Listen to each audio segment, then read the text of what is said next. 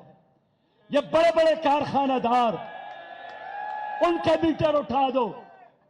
آپ غریب کو گھڑی کی مچھلی سمجھ کر پکڑتے ہیں اور دباتے ہیں. ایسا نہیں چلے گا. یہ دستور ہم نہیں مانتے، یہ صبح بے نور ہم نہیں مانتے. ہم انصاف چاہتے ہیں، ہم عدل چاہتے ہیں. لوگوں ہم پر اعتماد کرے. ہم دیانتدار لوگ ہیں، ہم آپ کے وفادار لوگ ہیں. ہمارا کوئی ذاتی ایجنڈا نہیں ہے. جب بھی ہمیں موقع ملا ہم نے ڈیلیور کیا. جب بھی آپ نے امانتیں ہمارے حوالے کی ہم نے ان کے ساتھ انصاف کیا. ہمارا دن آئے گا انشاءاللہ، ہماری باری آئے گی. سب سے پہلا وار ہم لیں گے، کریں گے سودی نظام کے خاتمے پر. آپ سودی نظام کا خاتمہ چاہتے ہو، ہمارا ساتھ دے. سودی نظام کو ختم کرنا چاہتے ہو، جماعت اسلامی کو ووٹ دے. اس لیے کہ سودی نظام اور پاکستان ساتھ ساتھ نہیں چل سکتا. آخر کیا کرے؟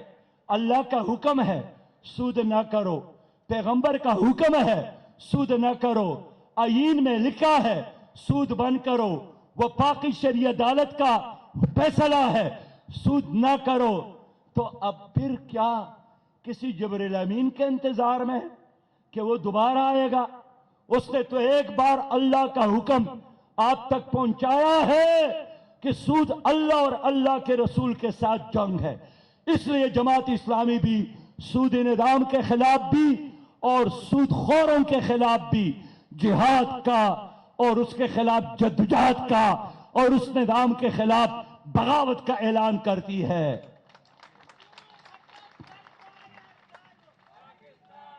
لوگوں، میں اسی پر اکتفا کرتا ہوں. ہماری یہ کہانی مکمل نہیں ہے، ہماری یہ جدوجہد جاری ہے، لیکن فلسطین کا مسئلہ بہت اہم مسئلہ ہے. اس وقت ہم نے اس پر فوکس کرنا ہے اور انشاءاللہ ایک ہفتہ یکجہتی کے بعد ہم آپ کو دوبارہ پروگرام دیں گے. اور اگلی بار ہماری مرضی ہوگی کہ گورنر ہاؤس سے باہر ہم دھرنا دیتے ہیں یا گورنر کے ہاؤس کے اندر ہم دھرنا دیتے ہیں. یہ آپ کا گورنر ہاؤس ہے، یہ عوام کا گورنر ہاؤس ہے. یہ جو بڑے بڑے تالے آپ لوگوں نے لگائے ہیں، یہ جو بڑے دروازے آپ لوگوں نے لگائے ہیں، ہم ان تالوں کو توڑنا بھی جانتے ہیں، ان دروازوں کو اکاڑنا بھی چاہتے ہیں. اس لیے آپ کی باری ختم، اب عوام کی باری شروع ہو رہی ہے. وآخر دعوانا ان الحمدللہ رب العالمین. اپنی اپنی جگہ پر کھڑے ہو کر اور فلسطینیوں کے ساتھ یکجہتی کا مظاہرہ کریں. لبيك يا غزة لبيك لبيك لبيك يا غزة لبيك يا غزة لبيك يا غزة لبيك لبيك لبيك يا غزة. نعرہ تکبیر، نعرہ تکبیر. حماس سے رشتہ کیا؟ فلسطین سے رشتہ کیا؟ پاکستان کا مطلب کیا؟ ایک دوسرے کا ہاتھ پکڑے. اتحاد کی ضرورت ہے، امت بنانا ہے. بسم اللہ. بال کی بہتے دھارے ہیں، اللہ نبی کے پیارے ہیں، مشکل میں ہیں دکھیارے ہیں، دہشت گردوں کے مارے ہیں. ایک کوئی علم سر پہ گرا، بھیج اپنی نصرت بھیج خدا. لبیک یا غزہ لبیک یا غزہ لبیک لبیک لبیک یا غزہ.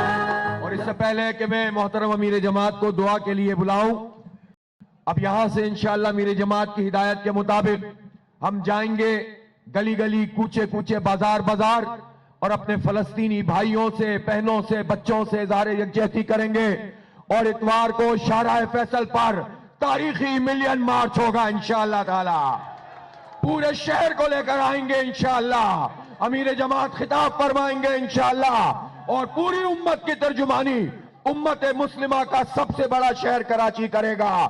تیار ہیں اس کے لیے انشاءاللہ؟